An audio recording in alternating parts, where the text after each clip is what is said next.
You know, for 27 years, I was an atheist. I thought anyone who believed in a God or gods was, well, stupid, or uneducated, naive, gullible, or just into the gig for money, sex, and power. I mean, after all, everyone knows that religion is just a psychological crutch for intellectual weaklings, right?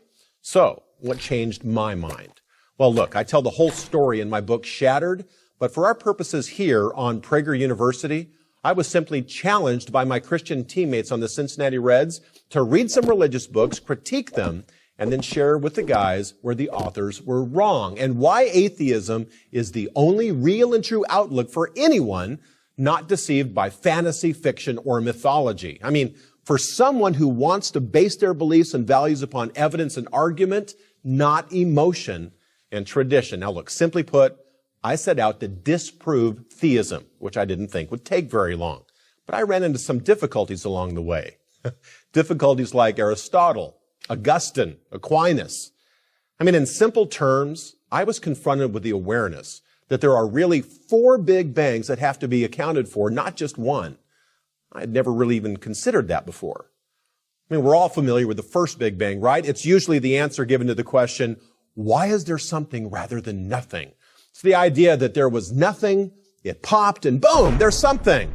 I mean, that time, matter, and space all came into existence in some great cosmological flash about 16 billion years ago. There was no gradual development, no transitional forms, just a binary flip. A metaphysical, now you don't see it, and now you do. Fine, I want to follow the evidence wherever it leads. However, astrophysicists tell us that this first Big Bang yielded only a handful of fundamental elements and that it would take billions and billions of years for the nuclear furnaces of trillions of stars to yield the 118 elements in the periodic table. But the first theoretical cosmological Big Bang, well, it only yields matter and energy. It doesn't even begin to address the origin of life. So, how do you get life from non-life? How did abiogenesis occur? I mean, the notion that something can come from nothing. Where's the evidence? Well, you're going to need another something from nothing leap of faith, some kind of biological second Big Bang. For all the mind-blowing advancements we've made in physics, biology, and chemistry in just the past 100 years, we're still no closer to making it happen. We don't have a clue. The closer we look, the wider the chasm. I mean, sure, we've learned a lot about how to manipulate life forms, how to add and subtract DNA material, even map the human genome, but we have no idea how to literally create life from dead stuff.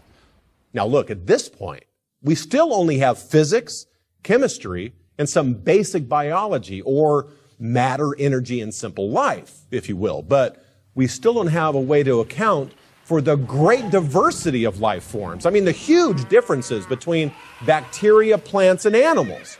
Nor do we have a way to account for the differences between man and animal. We still don't have an anthropology at this point. So we're going to need a kind of anthropological third Big Bang to account for all this, which of course is what Darwin was after in his Descent of Man thesis. Now look, Darwin answered a lot of questions, but he could never answer the core question. How did evolution begin? But hey, we're still not done describing the world that is all around us. A final Big Bang is going to be required to explain how a mechanistic animal brain can become a self-reflective human mind. Even the lowest life forms have brains and central nervous systems. I mean, how does something like that become the mind of a Michelangelo, a Shakespeare, a Beethoven? Come on, animals don't do art and they don't appreciate beauty. But the problem is even more basic than that. How do you account for free will and introspection, let alone man's pressing existential drive to ask why? Well, we're going to need some kind of psychological fourth Big Bang to account for man's moral and aesthetic sense.